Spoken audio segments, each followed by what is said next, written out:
తాకట్లో ఉన్న మీ బంగారాన్ని విడిపించి ఆ రోజు ఆన్లైన్ రేటుకి కొంటాం. Sharma gold company.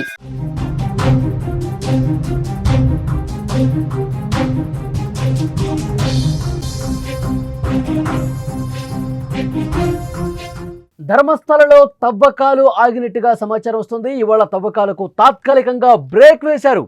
రేపు తిరిగి ప్రారంభం కాబోతున్నాయి. మిగిలిన 3 స్పాట్స్ ఏవైతే ఉన్నాయో అక్కడ తవ్వకాలు జరిగే అవకాశం స్పష్టంగా కనిపిస్తోంది. కర్ణాటకలోని ప్రసిద్ధ పుణ్యక్షేత్రం ధర్మస్థల పరిసరాల్లో వెలుగు చూసిన వందల హత్యల కేసు దేశవ్యాప్తంగా సంచలనం సృష్టించింది. ఈ కేసు ఒక మాజీ పారిశుధ్య కార్మికుడు చేసిన సంచలన ఆరోపణలతో 5 రోజులుగా తవ్వకాలు జరుగుతున్నాయి. ఈ తవ్వకాల్లో ఇప్పటికే 2 అస్థిపంజరాలు 30 వరకు ఎముకలు బయటపడ్డ విషయం తెలిసిందే. మరి ఈరోజు ధర్మస్థలలో ఏం జరుగుతోంది అనే ఉత్కంఠ అందరిలో కనిపిస్తోంది.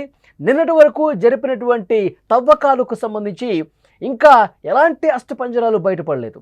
6వ ప్లేస్లో బయటపడినటువంటి 2 అస్థిపంజరాలు 30 ఎముకల తర్వాత మళ్ళీ కూడా తవ్వకాలు చేస్తున్నారు. 7వ స్థానంలో, 8వ స్థానంలో, 9వ స్థానంలో ఈ విధంగా తవ్వకాలు జరిపినప్పటికీ కూడా తవ్వకాలు చేశారు కానీ ఎక్కడా కూడా ఆ మృతదేహాలకు సంబంధించిన ఆనవాళ్లు కానీ అవశేషాలు కానీ బయటపడ్డ పరిస్థితి లేదు.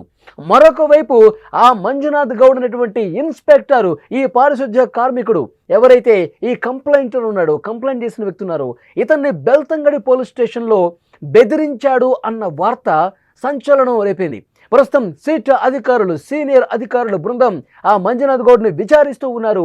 ఎందుకు బెదిరించాల్సినటువంటి అవసరం వచ్చింది, దీని వెనకాల ఎవరున్నారు అన్న కోణంలో పూర్తిగా దర్యాప్తు చేస్తున్నటువంటి పరిస్థితి. ఇప్పుడు తవ్వకాలకు సంబంధించి లేటెస్ట్ ఇన్ఫర్మేషన్ ఏంటి, సిట్ అధికారుల నుంచి ఏమైనా ఇన్ఫర్మేషన్ వస్తుందా, బెల్తంగడ పిఎస్ పరిధిలో రికార్డులో మాయింగ్ సంబంధించి ఇలా చాలా అనుమానాలు కనిపిస్తూ ఉన్నాయి. సిట్ అధికారులు అన్ని కోణాల్లో దర్యాప్తు చేస్తున్నారు. ఇవాళకు ఉన్నటువంటి ఇన్ఫర్మేషన్ ఏముందో మనం తెలుసుకునే ప్రయత్నం చేద్దాం. ధర్మస్థల తవ్వకాల స్థలం నుంచి మా ప్రతినిధి విజయ్ అందించడానికి ఇన్ఫర్మేషన్ సిద్ధంగా ఉన్నారు. ఎస్ విజయ్, ఏం జరుగుతోంది? ప్రస్తుతం ధర్మస్థల్లో ఏదైతే సిట్ తవ్వకాలు జరుపుతుందో ఇది ఆదివారం కావడంతో ఇవాళ తవ్వకాల్ని నిలిపివేయడం జరిగింది. సెలవు దినం కావడం వల్ల ఫోరెన్సిక్ నిపుణులు రాలేదు. అందుకోసం తవ్వకాలను అయితే తాత్కాలికంగా నిలిపేశారు. ప్రస్తుతం నేను తవ్వకాలు జరుపుతున్నటువంటి పాయింట్ దగ్గరే ఉన్నాను. ఇక్కడ నిన్నటి వరకు కూడా స్పాట్ నెంబర్ 9, స్పాట్ నెంబర్ 10 అంటే 10 పాయింట్స్ వరకు కూడా తవ్వకాల్ని పూర్తి చేశారు. మిగిలినటువంటి స్పాట్ నెంబర్ 11, 12 ఇవన్నీ కూడా ఈ 2 స్పాట్స్ కూడా ఇక్కడే ఉన్నటువంటి పరిస్థితి ఉంది. సో ఈ 2 స్పాట్స్ని కూడా ఇవాళ రేపు పూర్తి చేసిన తర్వాత 13వ నెంబర్ స్పాట్కి వెళ్ళేటువంటి అవకాశం అయితే ఉంది. సో ఇప్పటి వరకు జరిగినటువంటి దర్యాప్తును ఒకసారి మనం పరిశీలించినట్లయితే దాదాపు 5 రోజుల పాటు తవ్వకాలు జరిపారు. అందులో తవ్వకాలు జరిపిన వాటిలో 8 స్పాట్ల వరకు కూడా నేత్రావతి నది ఒడ్డు ఉన్నటువంటి స్పాట్స్లో అక్కడ తవ్వకాలు జరిపారు. 6వ స్పాట్లో మాత్రమే కొన్ని ఏదైతే మృతదేహాలకు సంబంధించినటువంటి అస్థిపంజరాలను సేకరించారు. అందులో కూడా 2 అస్థిపంజరాలని సేకరించినట్టుగా మనకైతే సమాచారం అందుతుంది. ఆ తర్వాత కొన్ని ఎముకలను కూడా సేకరించారు. అయితే మిగిలినటువంటి ఏ స్పాట్స్లో కూడా, ఏ గోతిలో కూడా ఎలాంటి ఆనవాళ్ళు అంటే మృతదేహాలకు సంబంధించినటువంటి ఆనవాళ్ళు దొరకలేదు అనేది కూడా వస్తున్నటువంటి సమాచారం.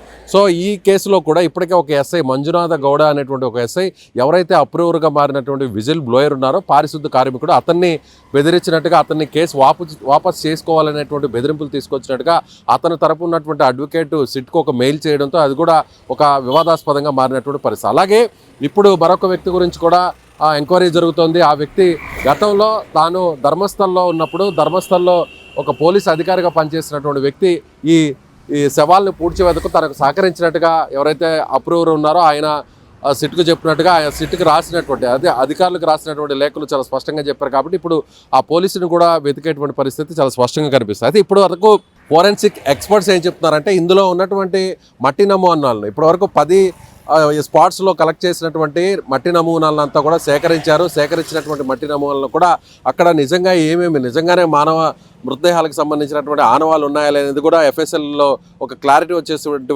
అవకాశం ఉన్నట్టుగా సో ఎక్స్పర్ట్స్ చెప్తున్నారు. మరొక వైపు కూడా చూస్తే ఇప్పుడు ధర్మస్థలకు సంబంధించి కూడా ఈ కేసు చాలా కీలకంగా మారింది. అంటే ఇప్పటి వరకు వచ్చినటువంటి ఆరోపణలు అంటే 100 శవాలను పాతి పెట్టాను అనేటువంటి ఒక సంచలనమైనటువంటి ఆరోపణలు చేసినటువంటి నేపథ్యంలో సో ఇది ఒక ప్రత్యేకంగా సిట్ని ఏర్పాటు చేయడం, సిట్ కూడా చాలా సీరియస్గా దీన్ని కేసుని టేకప్ చేసి ప్రస్తుతం దర్యాప్తు అయితే కొనసాగుతుందని చెప్పాలి. సో ఇవాళ 6వ రోజు ధర్మస్థల్లో తవ్వకాల్ని ఆదివారం కావడంతో నిలిపివేశారు. తిరిగి సోమవారం నుంచి కూడా ఈ తవ్వకాలు ప్రారంభమయ్యేటువంటి అవకాశం ఉంది. ఇది లేటెస్ట్ అప్డేట్. కెమెరామెన్ లక్ష్మణ్తో విజయ్, సుమన్ టీవీ, ధర్మస్థలం నుంచి.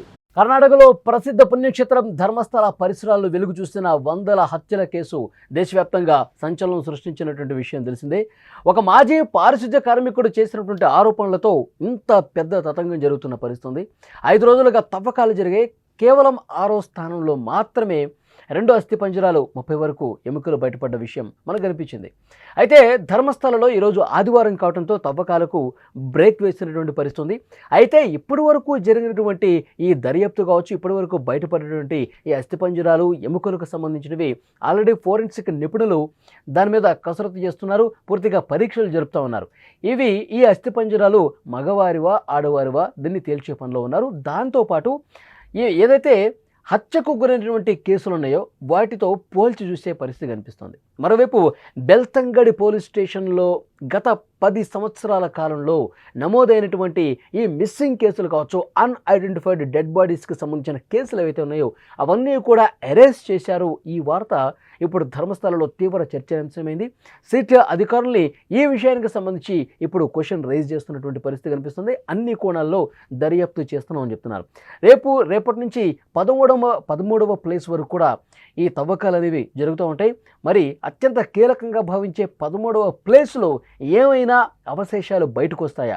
కొన్ని వందల మృతదేహాలు ఈ ప్రాంతంలోనే పూడ్చిపెట్టాను అని చెప్తున్నటువంటి ఆ పారిశుధ్య కార్మికుడు మాటలు నిజమయ్యే పరిస్థితి రాబోయే 2-3 రోజుల్లో కనిపిస్తుందా లేదన్నది కూడా చూడాల్సిన అవసరం కనిపిస్తుంది. మరోవైపు మంజునాథ్ గౌడ్ ఎవరైతే ఇన్స్పెక్టర్ ఉన్నాడు, ఈ సిట్లో ఉన్నటువంటి ఇన్స్పెక్టర్ ఈ పారిశుధ్య కార్మికుడిని బెల్తంగడి పిఎస్లో బెదిరించాడు. కేసు వాపస్ తీసుకో, లేకపోతే నువ్వు చాలా కాలం పాటు జైల్లోనే మగ్గాల్సినటువంటి పరిస్థితి ఏర్పడుతుంది. ఇవన్నీ ఒక్కసారి నువ్వు ఆలోచించుకొని భవిష్యత్తును ఆలోచించుకో, కేసుని మర్యాదగా వాపస్ తీసుకో అని చెప్పి బెదిరించాడని చెప్పి అంటున్నారు. సో ఆ పారిశుధ్య కార్మికుడి న్యాయవాదులు నేరుగా సిట్ చీఫ్కి మెయిల్ చేసినటువంటి పరిస్థితి. దీని మీద కూడా ఇన్వెస్టిగేట్ జరుగుతున్న పరిస్థితి. దాంతోపాటు ఈ పారిశుధ్య కార్మికుడు అప్పుడు పూడ్చిపెట్టే సమయంలో ఒక పోలీసు అధికారి ఆ సమయంలో 1995 నుంచి 2014 మధ్యకాలంలో ఇతను ఆ శవాలను పూడ్చిపెట్టే టైంలో ఒక పోలీసు అధికారి సాయం చేశాడు. ఆ పోలీసు అధికారి సాయంతోనే ఇతను అన్ని మృతదేహాల్ని పూడ్చిపెట్టినటువంటి పరిస్థితి ఉంది అని చెప్పి ఒక సమాచారం ఉంది. మరి ఆ పోలీసు అధికారి ఎవరో కూడా కనిపెట్టినట్టుగా మనకి ఇన్ఫర్మేషన్ వస్తుంది. ఆ పోలీసు అధికారిని కూడా పూర్తిగా అన్ని కోణాల్లో మేము విచారణ జరుపుతామని చెప్పి సిట్ అధికారులు చెప్తున్న పరిస్థితుంది. సో అత్యంత కీలకంగా రాబోయే 2-3 రోజులు కనిపిస్తుంది.